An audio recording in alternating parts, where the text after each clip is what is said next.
여러분, 오늘 여러분은 이 예배의 자리에 어떻게 나오게 되셨습니까?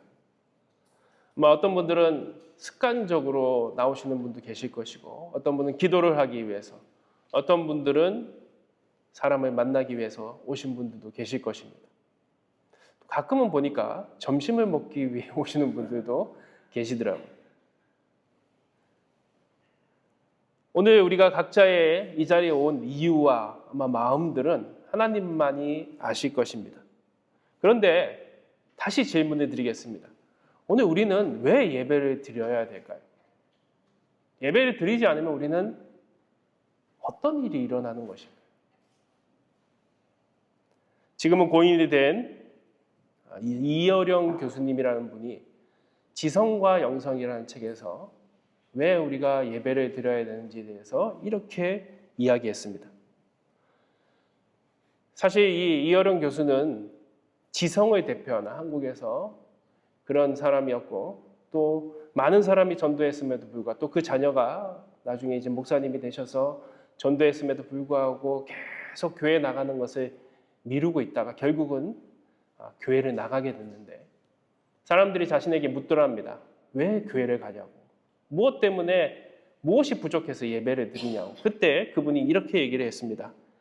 배가 고프면은 식당에 가고, 지식이 고프면은 도서관에 가면 되고, 뭔가 보고 싶으면은 영화관에 가면 되는데, 먹어도 배가 고프고 마셔도 갈증이 나고 놀아도 허전할 때, 뭔가 아무리 배워도 채워지지 않는 것이 있을 때에 그 채울 수 있는 것은 세상에 어느 곳에도 없더라는 것입니다. 바로 이것이 영적인 갈증인데, 이 영혼의 굶주림을 채울 수 있는 것은 영성밖에 없었다.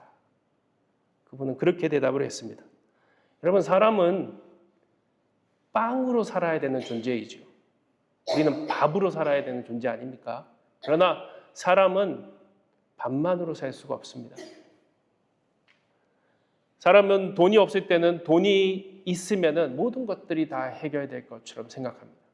저도 그렇게 돈이 있어 보지 않았기 때문에 그것이 어떤 마음인지는 모르지만, 돈이 있다고 해서 모든 것이 채워지는 것이 아니라는 것은 알고 있습니다. 건강만 있어도 행복할 것 같을 때가 있습니다. 성공만 해도 우리는 다 해결될 것 같지 않지만, 그 다음에 우리에게 찾아오는 또 다른 목마름들이 있다는 것이죠. 한 단계 한 단계 채워지면은 그 위에 또 다른 목마름. 그래서 우리는 더 벌려고 합니다. 더 좋은 집으로 가려고 하고, 더 인정받으려고 합니다. 하지만 그 만족도 오래가지 않죠.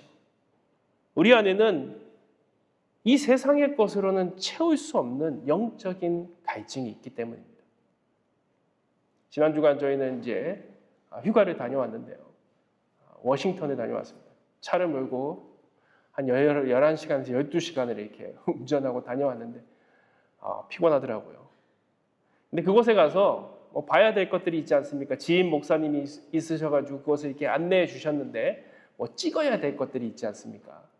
막 찍다 보니까 핸드폰이 방전되기 시작했어요. 그래서 핸드폰은 어디서 충전해야 되는지 막 찾기 시작하는 것이죠.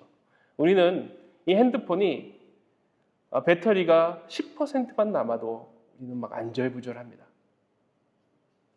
핸드폰이 꺼져버리면은 우리는 멘붕에 빠지는 것이죠. 그런데 우리는 내 마음의 배터리, 이 영적인 배터리가 방전되고 있다는 것은 사실은 모르고 살아가고 있습니다. 그래서 하나님께서는 그것을 채우기 위해서 오늘 우리를 이곳으로 부르시는 것입니다. 예배의 자리로 부르십니다. 예배는 사실은 하나님을 높이는 자리이고 하나님께 영광을 드리는 자리입니다. 그래서 우리는 이 예배는 하나님에게 필요한 것처럼 생각하지만, 진짜 예배는 우리에게 필요하다는 것이죠. 이 예배는 우리의 영적인 이 갈증을, 허전함을, 세상의 것으로는 채울 수 없는 것들을 채우는 시간입니다. 오늘 본문의 이 수가성 여인도 마찬가지였습니다. 겉으로 보기에는 이 여인은 물을 기르러 왔습니다. 물통을 머리에 쥐고 평상시 같이 물을 가지러 왔습니다. 하지만 예수님께서는 이 여인이 가지고 있는 진짜 목마름을 보셨습니다. 그것은 육신의 목마름이 아닙니다. 이 여인은 남편을 5번이나 바꾸었습니다. 그 속사정이 어떤 속사정인지 모르지만 예수님의 물음에 대해서 이 여인은 남편이 없다고 대답하지 않았습니까? 지금 남편도 사실은 자신의 갈증을 채워줄 수 없는 사람이었습니다. 그녀는 사랑을 찾아서 목마르고 사람을 만나도 목마르고 인생을 살아도 목마른 인생이었습니다. 그때 예수님께서 이렇게 말씀하십니다. 오늘 13절부터 14절을 보니까 이 물을 마시는 자마다 다시 목마르느니와 이 우물에 있는 물은 먹으면은 그 순간에는 갈증이 해소되는 것 같지만 시간이 지나면 다시 목마를 것이다. 그러나 내가 주는 물을 마시는 자는 영원히 목마르지 아니할 것이다. 오늘 예수님께서는 이 여인에게 물을 주려고 오신 분이 아니라 이 여인의 가장 깊은 이 영적인 갈증을 해결해 주기 위해서 오신 분이라는 것이죠. 우리도 그렇지 않습니까? 여러분들 옆에 분들을 보십시오. 우리는 다 겉으로는 잘 지내는 것 같고 잘 사는 것 같지만 우리의 마음 깊은 곳에는 불안함들이 있지 않습니까? 걱정들이 있지 않습니까? 외로움들이 있지 않습니까? 우리는 지친 마음을 가지고 살아갑니다. 그래서 우리는 알지 못하지만 오늘 이 예배를 통해서 우리 안에 있는 이 영적인 갈증들이 채워지고 있다는 것이죠. 사실 예배는 의무가 아닙니다. 예배는 예수님을 만나는 시간입니다.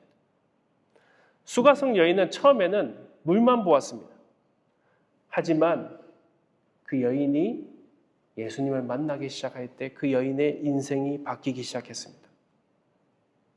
우리는 예배를 의무라고 생각할 때가 있습니다. 어떤 분들은 예배를 드리지 않으면 어떤 큰 사고가 생기고 문제가 생길 것처럼 생각하기도 합니다. 물론 예배를 지키는 것 하나님께서는 그 마음을 분명히 보실 것입니다. 힘들고 어렵지만 예배의 자리에 나오는 것 하나님께서 그 마음을 당연히 기뻐하시겠죠. 근데 진짜 예배는 어떤 의무감이나 두려워서 드리는 것이 아니라 바로 예수 그리스도를 만나는 시간이라는 것이죠. 예배는 찬양 몇 곡 부르고 설교를 듣는 시간이 아닙니다. 오늘 이 시간은 예수 그리스도를 만나는 시간입니다. 오늘 이 말씀을 통해서 우리는 예수님의 음성을 듣습니다. 그리고 우리는 찬양을 통해서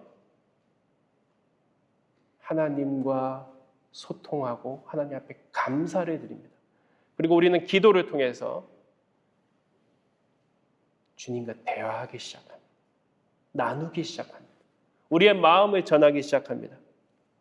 중요한 것은 오늘 이 예배의 자리를 드렸느냐가 아니라 예수님을 만나기 위해서 우리가 진심으로 예배하고 있느냐. 수가성 여인은 물을 얻으러 왔다가 예수님을 만나게 되었습니다.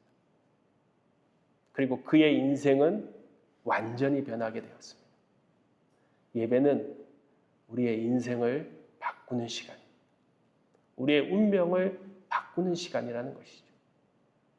예수님을 만난 사람들은 그의 삶의 방향이 달라졌고 그의 삶의 목적이 달라졌고 그의 삶의 행동들이 달라지기 시작했습니다. 하나님은 어떤 사람을 찾습니까? 오늘 말씀을 보니까 하나님은 예배자를 찾고 계신다고 말씀하셨습니다. 수가성 여인은 오늘 이 예수님의 말씀을 듣다가 갑자기 이렇게 질문합니다. 예수님, 우리는 어디에서 예배를 드려야 됩니까? 그 당시 이스라엘은 남과 북으로 이렇게 나눠져 있었습니다. 북이스라엘과 남유다로 나눠져서 북이스라엘 사람들은 그리심산이라는 곳에 성전을 만들어 놓고 그곳에서 예배드려야 된다고 했습니다. 남유다의 사람들은 저 예루살렘의 성전 그곳에서 예배를 드려야 된다고 서로 싸우고 있었습니다. 그 여인은 그것을 물어본 것이죠. 그때 예수님께서는 이렇게 말씀하십니다. 네가 잘못 알고 있구나. 너 착각하고 있구나. 예배는 장소가 중요한 것이 아니다. 그러면서 예수님께서는 오늘 이렇게 말씀하십니다.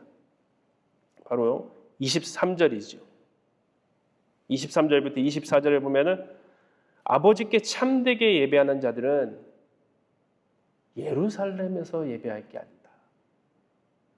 그리심산이 아니라 진리로 예배할 때가, 영과 진리로 예배할 때가 오느니 곧 이때라. 이때는 어떤 것을 얘기하는 것일까요? 바로 오늘 예수 그리스도를 만난 이때라는 것이죠. 아버지께서는 자기에게 이렇게 예배하는 자들을 찾으시느니라.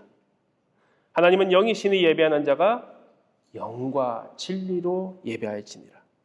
하나님은 죄송하지만 큰 교회를 찾으시는 것이 아닙니다. 하나님은 화려한 예배를 찾으시는 것이 아닙니다. 주일 예배를 준비하다 보면은 가끔씩 이제 유튜브에 찬양을 틀어놓거나 아니면 다른 분들의 설교가 이어서 나오기도 합니다. 세상에 많은 교회들이 요즘에는 온라인 방송을 하면서 정말 어떻게 보면 화려하고 멋있고 음향이라든지 영상이라든지 이런 모습들을 보게 됩니다.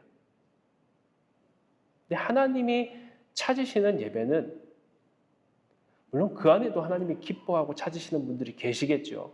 근데 하나님이 찾으시는 예배는 그런 예배, 장소, 모습이 아니라 바로 영과 진리로 예배하는 자. 이 예배자를 찾고 계시다는 것이죠. 그 한 사람을 오늘 주님께서는 찾고 계시다는 것입니다. 그렇다면은 영과 진리로 예배하는 것은 무엇입니까? 먼저 진리로 예배하는 것. 예수님께서는 이렇게 말씀하셨습니다. 요한복음 14장 6절을 보니까 내가 곧 진리요 생명이니. 이 말씀은 무엇입니까? 바로 예수 그리스도가 진리라는 것을 우리에게 얘기하는 것이죠. 한 수도원이 있었습니다. 그 수도원에 예배를 드릴 때마다 쥐가 돌아다니는 거예요. 그래서 이 수도원의 수도사들이 이 쥐를 잡기 위해서 고양이를 데리고 왔습니다. 예배 전에 고양이를 풀어놨습니다. 그리고 그 고양이가 쥐를 잡기 시작했습니다. 얼마 정도 시간이 지나니까 이제 잡을 쥐가 없는 거예요. 근데 고양이가 있으니까 예배에 방해가 되기 시작했습니다. 그래서 그 수도사들은 그 고양이를 예배 전에 묶어놓기 시작했어요. 시간이 또 흘렀습니다. 사람들은 예배 전에 고양이를 묶는 것을 예배의 한 부분으로 생각하기 시작했어요. 그리고 나서 또 시간이 흐르니까 이 고양이가 예배에 미치는 영향이라는 제목의 논문들이 나오기 시작했어요. 많은 사람들이 고양이는 예배에 없으면 안 되는 존재처럼 생각하기 시작했습니다. 오늘 이 이야기가 우리에게 얘기해 주는 것이 무엇일까요? 오늘 우리가 드리고 있는 이 예배의 많은 부분들이 사실은 덧붙여지고 새로 생기고 만들어져 있는데 우리는 알지 못하는 가운데 그런 것들을 예배의 본질처럼 생각한다는 것이죠.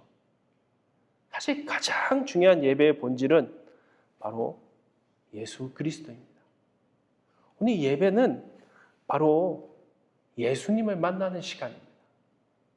진리를 뜻하는 헬라어 알레테이아는, 여기서 이 알레테이아는 레테의 강을 건넜다는 뜻을 가지고 있습니다. 이 레테의 강은 망각의 강이라는 뜻을 가지고 있는데요.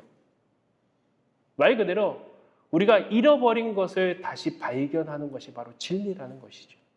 거슬러 올라가야 됩니다. 힘들지만 그 길을 가야지만 발견하는 것, 숨겨져 있는 것들을 다시 발견하는 것이 진리인데 바로 이 예배 가운데 우리가 발견해야 될 진리는 예수 그리스도라는 것이죠. 우리가 세상에서 잃어버린 것이 무엇입니까? 세상을 살아가면서 잃어버린 것은 예수님입니다. 우리를 창조하신 하나님입니다. 나를 너무 사랑하셔서 나 대신 저 십자가에 지고 가신 예수 그리스도의 그 십자가의 사랑, 세상에 많은 사람들이 잊어버린 것이고 일어났음에도 불구하고 그것이 진리임에도 불구하고 믿지 못하는 것입니다. 발견하지 못하는 것이죠. 근데 이 예배는 바로 그것을 다시 발견하는 자리입니다. 우리가 성만찬을 하고 찬양을 하고 기도를 하고 그 모든 것은 바로 우리를 위해서 그 십자가에 달리신 예수 그리스도의 은혜와 사랑을 다시 발견하는, 그리고 감사하며 나의 삶을 다시 방향을 바꿔나가는 시간이라는 것이죠. 우리는 그래서 항상 이 예배를 드리면서 점검해야 됩니다. 이 예배의 중심이 예수님인지 아니면 다른 것인지. 영으로 예배한다는 것은 무엇입니까? 오늘 말씀을 보게 되면 하나님은 영이시다고 말씀하셨습니다. 영적이라는 것이죠.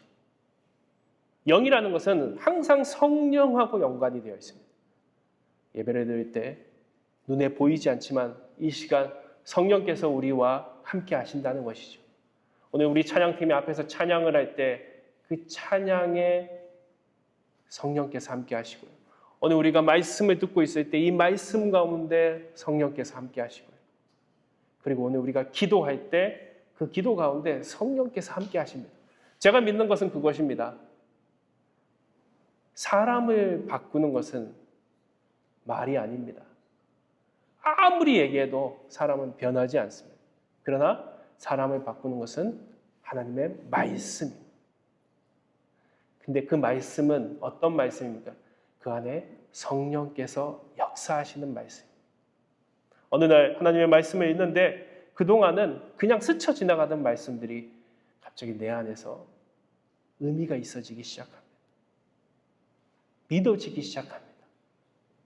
그리고 그 말씀대로 살아가고 싶은 마음들이 생기기 시작하는 것은 갑자기 빠져있던 중독과 절대 끊지 못했던, 하나님 보시기에 기뻐하지 않는 이들이라는 것을 알면서도 계속 자기도 모르게 빠져있는 것들이 갑자기 싫어지기 시작하는 것은 나의 의지가 아니라는 것이죠.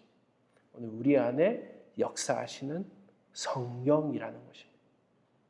오늘 영으로 예배한다는 것은 그 마음의 중심이 하나님을 향하는 것입니다. 오늘 누구에게 우리는 집중하고 있습니까? 오늘 하나님을 아는 지식도 필요합니다. 그래서 우리는 말씀을 배우고 읽고 성경 공부를 하기도 합니다. 그러나 지식으로 끝나면 안 되죠. 그 말씀이 생명력이 있어야 되고, 머리로만 아는 하나님이 아니라 바로 마음으로 믿는 하나님이 돼야 된다는 것입니다. 바로 한마디로 얘기하면 진리는 하나님을 바로 아는 것이고, 영은 바로 그 하나님께 우리의 마음의 중심을 드리는 것입니다. 집중하는 것입니다. 오늘 하나님은 그렇게 영과 진리로 예배하는 예배자를 찾고 계십니다. 오늘 우리도 알지 못하는 가운데 이 자리에 있습니다. 오늘 이 자리는 내가 선택한 것 같지만 하나님께서 우리를 부르셔서 이 자리에 인도하여 주셨습니다. 여러분, 예배는 의무가 아닙니다. 우리의 생명을 새롭게 하는 자리입니다. 예수님께서는 오늘도 우리를 이 예배의 자리로 초청하고 계십니다. 마태복음 11장 28절에 보니까 수고하고 무거운 짐진 자들아 다 내게 오라, 내가 너희를 쉬게 하리라.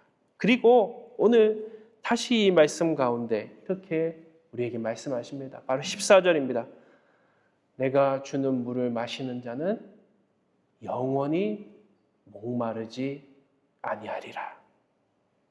하나님은 지금도 예배자를 찾고 계십니다. 하나님은 큰 교회를 찾고 있는 것이 아닙니다. 다시 말씀드리지만 하나님은 화려한 예배를 찾는 것이 아니라 그 마음의 중심이 하나님을 향하는 사람, 그 마음에 정말 하나님과 예수 그리스도와 오늘 이 성령을 기대하는 사람을 예배 가운데 찾고 계시다는 것입니다. 오늘 우리가 그런 예배자들이 되기를 원합니다. 오늘 하나님이 찾으시는 예배자, 하나님이 정말 놓치지 않고 싶어 하시는 한 사람 한 사람이 되시기를 주님의 이름으로 기도하겠습니다.